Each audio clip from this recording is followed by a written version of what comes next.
Good afternoon बच्चों। हम लोगों ने लेट्स मार्च के इंग्लिश वर्कशॉप के क्वेश्चंस 1 to 7 देखे थे प्रीवियस वीडियो में। अभी उसके आगे 8th क्वेश्चन हम लोग ले रहे हैं। Today it is time for every child to have a right to. आज हर बच्चे को इस चीज़ का अधिकार होना चाहिए। तो एक आपको आंसर में करके दिया है एजुकेशन। ऐसे ही बाकी की चीज़ें आप पैराग्राफ में भी देख सकते हो लेसन में। Life, freedom, health, safety, dignity, equality, peace. तो आप लोग भी खुद ढूंढे होंगे, ढूंढ कर देखिए, अगर ये करेक्ट है तो आप उसको उतार सकते हो फेयर में।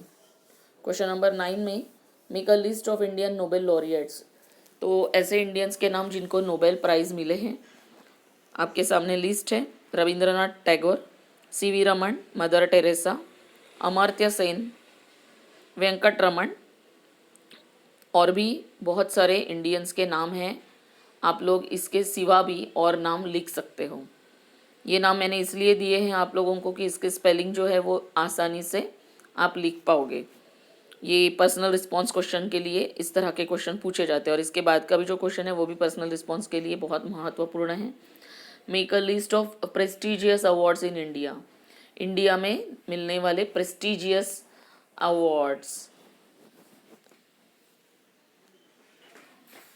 सिविलियन अवार्ड्स और हाईएस्ट गैलेंट्री अवार्ड्स। तो सिविलियन अवार्ड जो है वो देशवासियों को मिलते हैं, और गैलेंट्री अवार्ड जो है वो जो सोल्जर्स होते हैं या देश का संरक्षण करते वक्त जो भी तीनों विंग्स है अपने, उसमें जो बहुत महत्वपूर्ण कार्य करता है उनको दिया जाता है।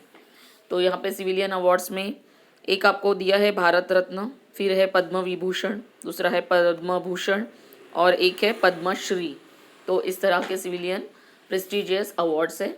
उसके बाद में गैलेंट्री अवार्ड्स में परमवीर चक्र, महावीर चक्र, वीर चक्र, अशोक चक्र और कीर्ति चक्र, इस तरह के भी नाम आपके हैं। और भी अवार्ड्स आप ढूंढ सकते हो। यहाँ पे भी मैंने स्पेलिंग की तरफ आपको आसानी हो ऐसा ही कुछ अवार्ड्स के नाम दिए हैं। You can find out more awards. Okay, now we are on 11th question. Make meaningful sentences by using the following phrases लेकर आपको मीनिंगफुल सेंटेंस बनाने हैं। तो मीनिंगफुल सेंटेंस आपको खुद के तैयार करने हैं। मैं अक्सर आपको बोलती आई हूँ फर्स्ट लेसन से कि फर्स्ट जो पोएम थी, फर्स्ट पोएम से लेकर अभी तक के कि जो भी नए शब्द हैं आप उन्हें अपने नोटबुक में उतारिए, उसके इंग्लिश और हिंदी मीनिंग ढूंढिए और उनका सेंटेंस में प्रयोग कीजिए।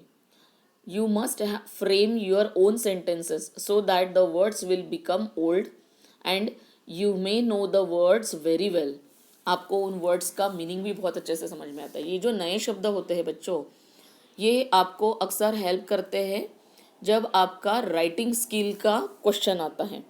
तो रिपोर्ट राइटिंग होती है, स्पीच राइटिंग होती है, लेटर राइटिंग होती है, कंपोजिशंस होते हैं, verbal to non verbal, non verbal to verbal compositions होते हैं। So there are so many types of compositions. Okay, so this type of sentences और the words will help you to improve your language. इससे आपके marks में इजाफा होता है। तो आप अभी तक जितने फ्रेजेस गए हैं आपके बुक में, जितने पढ़ाए गए हैं, आप उनका सबका कलेक्शन कीजिए एक जगह पे, उसके मीनिंग दीजिए और अपने खुद के सिंपल सेंटेंसेस तैयार कीजिए। इसी से आपकी प्रैक्टिस होगी। आप लोग बार बार मैंने बताने के बाद भी मुझे अभी तक किसी ने भी इस तरह के कोई सेंटेंसेस नहीं भेजे हैं, तो आप ज़रूर ये काम कीजिए। ओके, अब make meaningful sentences by using the following phrases हम देखते हैं। In the pursuit of, to be afraid of, to give up. और ये जो लैंग्वेज स्टडी का हमारा क्वेश्चन नंबर 1 होता है पेपर में, वहाँ पे बी सेक्शन में ये एक एक मार्क के लिए आता है और उसमें आपको कोई चॉइस नहीं रहता। इसलिए बेहतर है कि आप अपने पास सारे फ्रेजेस किताब के जो है इस साल के वो इकट्ठा करके उसकी प्रैक्टिस शुरू करें। तो पहला है इन द परस्यूट ऑफ, पीछा करते हुए या पीछे आना। तो इन परस्यूट ऑफ में यहाँ पे फर्स्ट देखते हैं sentence. He went to Mumbai in pursuit of his ambition. अपने एम्बिशन के पीछे वो मुंबई गया। टू बी अफ्रेड ऑफ, डरना है ना, children are afraid of dark, तो इस तरह से सिंपल सिंपल सेंटेंसेस बनाने आपको।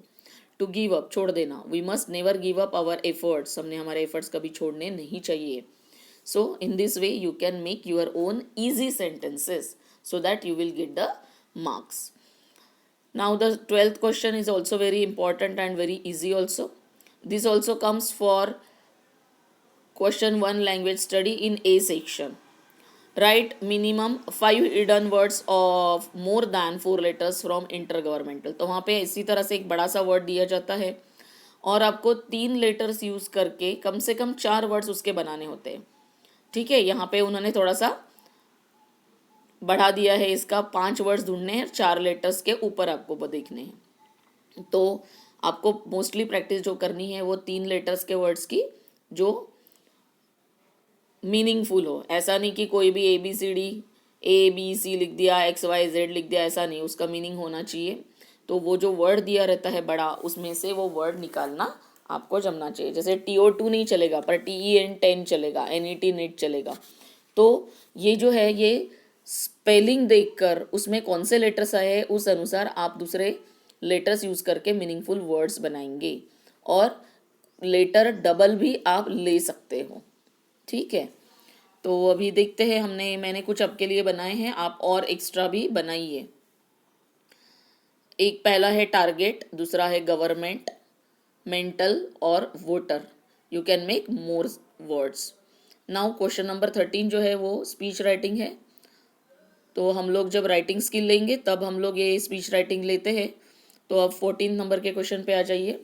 Use the same words as a noun and a verb to make meaningful sentences. इसकी तो आपको काफ़ी प्रैक्टिस हो जानी चाहिए क्योंकि ये हमने 9th में भी सीखा था कि एक वर्ड अगर हम लेते हैं पार्ट्स ऑफ स्पीच, आपको मालूम है, तो एक वर्ड नाउन और वर्ब ऐसे दोनों का काम करता है।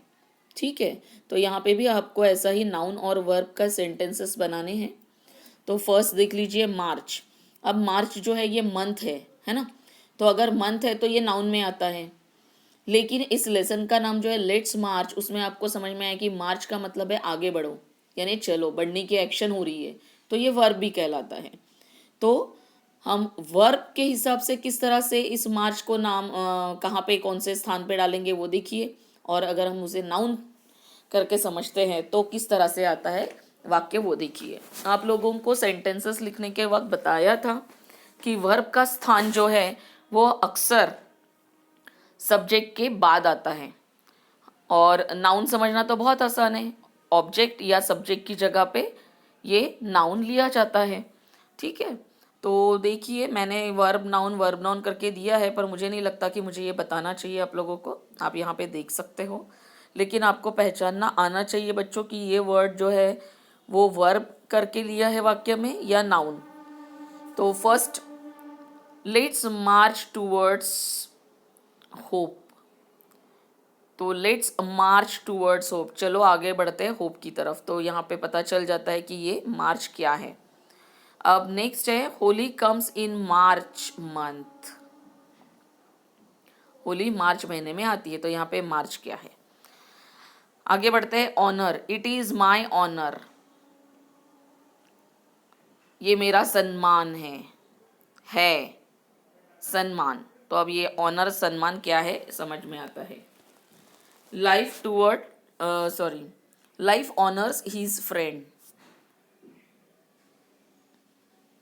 ही ऑनर्स हीज फ्रेंड, उसने अपने दोस्त को सम्मान दिया। तो यहाँ पे सम्मान देने की एक्शन हो रही है। तो मेरे ख्याल से ये वी और एन जो है वर्ब और नाउन, ये थोड़ा सा उल्टा पुल्टा हो गया है, आप समझ सकते हो अभी।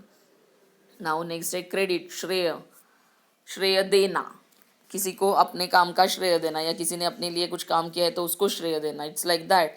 और दूसरा क्रेडिट काफ़ी लोग यूज़ करते हैं, क्रेडिट कार्ड।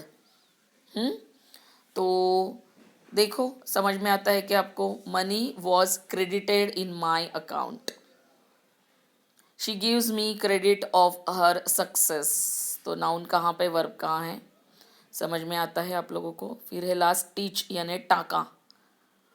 मतलब जब धागे से हम लोग कुछ बुनते हैं या कुछ सीलते हैं तो जो नज़र आता है ना सिला हुआ, उसको स्टिच कहते हैं, और सिलने की जो एक्शन होती है उसको भी स्टिच कहते हैं।